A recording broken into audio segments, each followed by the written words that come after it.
শোন বাজান, এতিম হইল আল্লাহর প্রিয় বান্দা। এই দুনিয়া যার কেউ নাই, তার সাথে আল্লাহ থাকে, বুঝছো? চল বাড়ি যাই। সারাদিন বাসার মধ্যে বসে বসে ওইটা করা সেটা করা। আপনি সবসময় ওর সাথে এইভাবে কথা বলেন কেন? আমি দেখছি যে আপনি আপনি সবসময় ওরে খালি বকা দিয়ে কথা বলেন। ও কি আপনার সন্তান না? ওর মনে কষ্ট লাগে না বুঝি? রে মনে কষ্ট পাওয়ার বিষয় না, বাস্তবতাটা চিন্তা করো তুমি। মুনমুন, নাইম, আমি বাইরে যাচ্ছি, তোর কিছু লাগবে? ভাইয়া, তুই কি এখনই আসবি না তোর আসতে দেরি হবে? আচ্ছা শোন, আমি তোর হোয়াটসঅ্যাপে একটা অ্যাসাইনমেন্ট দিয়েছি, দোকান থেকে ওগুলো ফাইল করে আনবি। দেরি করবি না কিন্তু, তাড়াতাড়ি আসবি। এত চিন্তার কিছু নাই, তোমার কাছে টাকা আছে, আমি দিতেছি। তোর কাছে টাকা আছে? তুই কত কষ্ট করে সামান্য কয়টা টাকা জমাইছিস, ওইটা দিয়ে দিলে কিভাবে হবে? আমি এই যে বাজারের টাকা দিতেছি, আর এখানে বাড়তি কিছু টাকা আছে, ওই মুন্ডে দেখতে আসবে। তোর বাবা সকালবেলা হঠাৎ করে বললো ওনার বন্ধু মেয়েরে দেখতে আসবে। তাই নাকি? তুমি রসুলকে বলো নাই? ওর সাথে তো সকালেই দেখা হইলো, ওরে জিজ্ঞেস করলাম, ও কিছুই জানে না। আরে ওই পাগলরে জানাইলে তো হাউ কাউ করে পুরা বাড়ি মাথায় তুলবে। এটার এমন কি, ও মিষ্টি ফল বিস্কুট চানাচুর এগুলো তো সব দোকান থেকেই কিনে আনা হয়েছে। এইখানে তো তোমার ভাবিরও কোনো কষ্ট হয় নাই, কারো কিচ্ছু না। আর বাচ্চারা আছে, ওরা খাবে মিষ্টি। তবু তো ভাবির একটু কষ্ট হয়েছে, কি বলেন ভাবি? ছেলে মেয়ে পরে অনেক স্মার্ট আমাদের ছিল। তো ভাবি আমার মনে হয় কি জানেন, ওদেরকে একটু একাতে কথা বলতে দিলে ভালো হতো, কারণ ওদের দুজনের জানার ব্যাপার ট্যাপার আছে তো। সেটাই তো। আর ওই যে রসুল,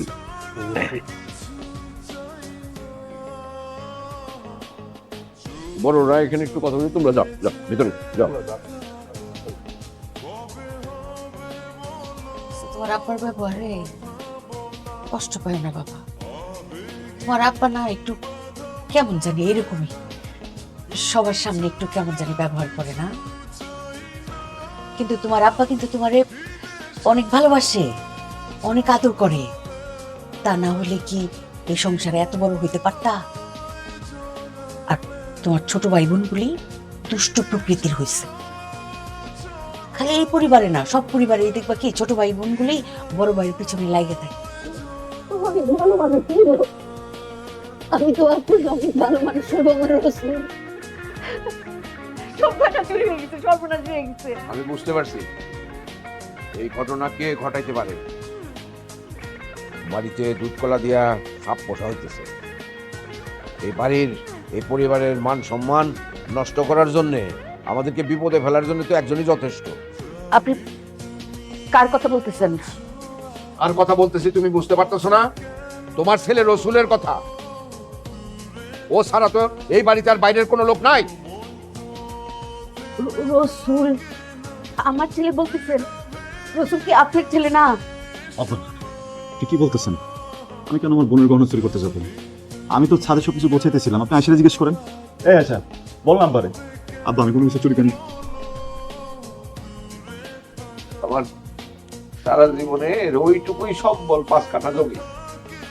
এই জমি মনের বিয়াতে বিক্রি করে দিতে হবে। এই বাড়িটা ফসল আমার মৃত্যুর পর আমার 2 ছেলে মেয়ের মধ্যে ভাগ করে দিব। আমার কোনো আশাই তো পূর্ণ হইল না। কিন্তু এইটা তো কোনো সমাধান হলো না আব্বা। তুমি 5 কাঠা জমি বিক্রি করে আমার গয়না কিনবা, কিন্তু আমার শ্বশুর বাড়ি থেকে যে গয়নাগুলো দিল এগুলো তো ফয়সালা করলা না। চোরের তো কোনো শাস্তি হইলো না, চোরের শাস্তি দিতে হবে। হবে হবে ফয়সালা। আইসা নিয়ে তোর মামার বাড়িতে চলে যাও। কি বলছো তো? আমি ওই যাবো, আমার তো কোনো যাওয়ার জায়গা নেই, আমি যাবো না বাড়িতে। আমাদের বাড়িতে চলো, আমি আব্বারে বুঝাই বলবো। চলো। আরে তুমি বুঝতেছো না কেন? এটা আমার বাপের বাড়ি, আমার ভাই বোনেরা থাকে এই জায়গায়, আমার আম্মা থাকে, আমি কই যাবো? রসুল, তোর কোনো বাবা নাই, ওরা তোর কেউ না। দেখলি না, ওরা তোরে অস্বীকার করলো। তোর ভাই বোন তোরে বলছে তুই ওদের কেউ না, ওদের রক্তের কেউ না। মুনমুনের বিয়েটা হোক, দেখবো সবকিছু ঠিক হয়ে গেছে। আর ফুপা তো গেছে মুনমুনের গয়না ব্যবস্থা করতে, তুমি টেনশন করো না। মারছে তো, ছোটগুলোর সামনে মারছে না। আমার এটা নাকি কষ্ট পেয়েছে, আমি বলছি। আমি না আসলে চুরিটা করি নিয়ে আসি। আমি জানি তুমি চুরি করো না, তুমি এই কাজ কখনোই করতে পারো না, তাও আবার ছোট বোনের বিয়ের গয়না।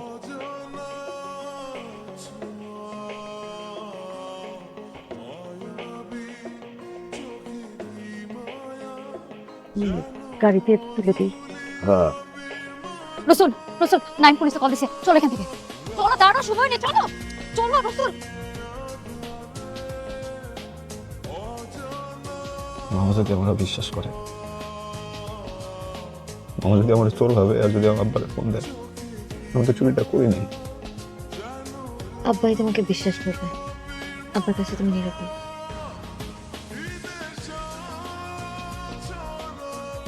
আমার অত্যন্ত আদরের ছেলের গালে আমি হাত তুলছি তোমার কারণে। তুমি আমারে বলো তো পরিষ্কার করে কি হয়েছে, বলো। আপনার আদরের সন্তান নাই, তার আদরের ছোট বোনের শ্বশুর বাড়ি থেকে পাঠানো গয়না বিক্রি করছে 1 কোটি টাকায়, সেই টাকা দিয়ে জুয়া খেলে পুরো টাকাই হারছে। কমিশন খাইছে 10 লাখ টাকা, সেই টাকাও জুয়ার বোর্ডে হারছে। এইটা হইলেও হইতো সে দিনের পর দিন আমার কাছ থেকে টাকা ধার নিয়ে আমারই জুয়ার বোর্ডে হারাইছে। সে ধারের পরিমাণ কত জানেন? 80 লাখ টাকা। অন্য একটা খারাপ মানুষ, এমন জঘন্য মানুষ এই পৃথিবীতে দ্বিতীয়টি আর নেই, এবং আমিই প্রথম। এত ঘটনা তো ঘটতো না। আমি তো নাইমরে বারবার বলছিলাম যে আপনার মেয়েটিকে আমার হাতে সসম্মানে তুলে দিতে। হ্যাঁ, আমার বয়স একটু বেশি, কিন্তু ছেলে হিসেবে তো আমি খারাপ না। আমার তো 4-5টা বউ নাই ঘরে। তাছাড়া আল্লাহ আমার সহায় সম্পত্তি, টাকা পয়সা, মান সম্মান, জনপ্রিয়তা কোনো কিছুই তো কম দেয়নি।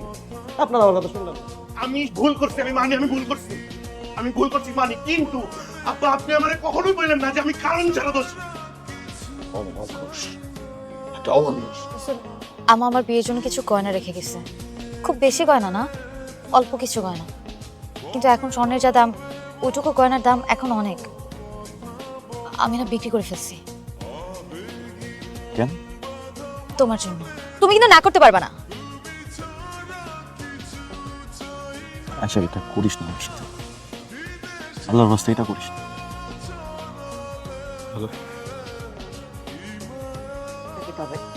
প্রয়োজনে হাসপাতালে আমরা ভর্তি করাবো। তোমার আব্বাই যদি বাইতে না থাকে এইসব দিয়ে কি হবে? বাড়ি বন্ধক দিয়ে দিব। আমার জানতাম কেউ না বুঝলে তুমি বুঝবা, আব্বারে বাঁচাইতে হবে। আমার তুমি জমির দলিল গুলো দাও। হ্যাঁ, জমির দলিল টলিল সবকিছু দিয়ে দিতেছি, তুই কথা বল। টাকা পয়সার ইমার্জেন্সি ব্যবস্থা করতে হবে। বাবার বাড়ি বিক্রি করে দিছে। আপনার স্বামী টিপ শৈল এই বাড়িটা বিক্রি করে দিছে। এখন তাড়াতাড়ি এই বাড়িটা খালি করে দেন, আর নাইলে আমরা আপনাদেরকে তুইলা নিয়ে ছুঁড়া ফেলাই দিব। আমাকে একটু সময় দেন আপনারা, সামান্য একটু সময়। আমার ছেলে নাইম আসুক, তার কাছ থেকে শুনি সে কখন তার বাবার টিপ সই নিল। সময় চাইছেন, দিলাম, কিন্তু আপনার ছেলে নাইম কোনোদিন আর ফেরত যাইব না। আপনার ছেলে নাইম এই টাকা লইয়া ফুরুত গার্লফ্রেন্ড লইয়া বিদেশ যাইব। অনেকদিন ধরে কমিশনারের লগে এই বিষয়ে প্ল্যান চলতেছিল। পারে না রসুল, তোর আব্বার বাড়িটা নাই, তোর আব্বার টিপ সই নকল করে নিয়ে গেছে। ওই বাড়ি বিক্রি করে দিছে, আমাদের সবকিছু দখল হয়ে গেছে, আমাদের কিচ্ছু নাই। আমার তোমার দরকার, আমার আব্বারের দরকার, আমার আর কারো লাগবে না।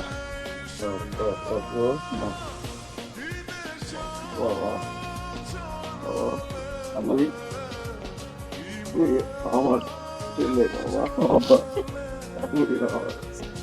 আমি আপনার ছেলে আব্বা, আমার ছেলে আপনার ছেলে আব্বা, আমার ছেলে, আমার ছেলে।